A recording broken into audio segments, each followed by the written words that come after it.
ఎంతో దూరం నుంచి చర్చికి వస్తారు. చర్చిలోకి రాగానే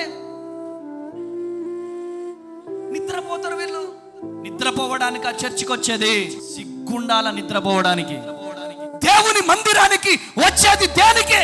యోనా గ్రంథము 1వ అధ్యాయం 6వ వచనం చదివి సహాయం చేయండి. అప్పుడు ఓడ నాయకుడు అతని యొద్దకు వచ్చి, ఓయి నిద్రపోత, నీకేమి వచ్చినది?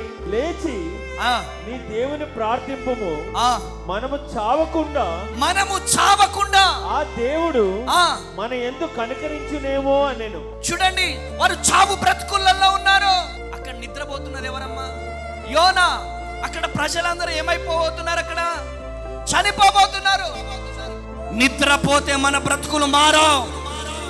నిద్రపోతే మన కుటుంబాలు దీవించబడవు. నిద్రపోతే మన కుటుంబాలు ఆశీర్వదించబడవు. నిద్రపోతే పరిచర్య డెవలప్ అవ్వదు. నిద్రపోతే నువ్వు దీవించబడవు, నీ పిల్లలు దీవించబడరు. నిద్రపోతులు ఏం ధరిస్తారు? చింపి గుడ్డలు, చెనిగిపోయిన బట్టలు ధరిస్తారు వాళ్ళు. నువ్వు పడుకోకుండా, నిద్రపోకుండా మందిరములో ప్రార్థన చేస్తే నీ జీవితంలోకి పరిశుద్ధ వస్త్రం వస్తుంది. కొట్ట గట్టిగా చెప్పండి. యోనాతో దేవుడు మాట్లాడినట్టుగా నీతో మాట్లాడుతున్నాడు. ఎంతకాలం నిద్రపోతావు? నేను నిద్రపోను ప్రభువా. ఎప్పటి వరకు?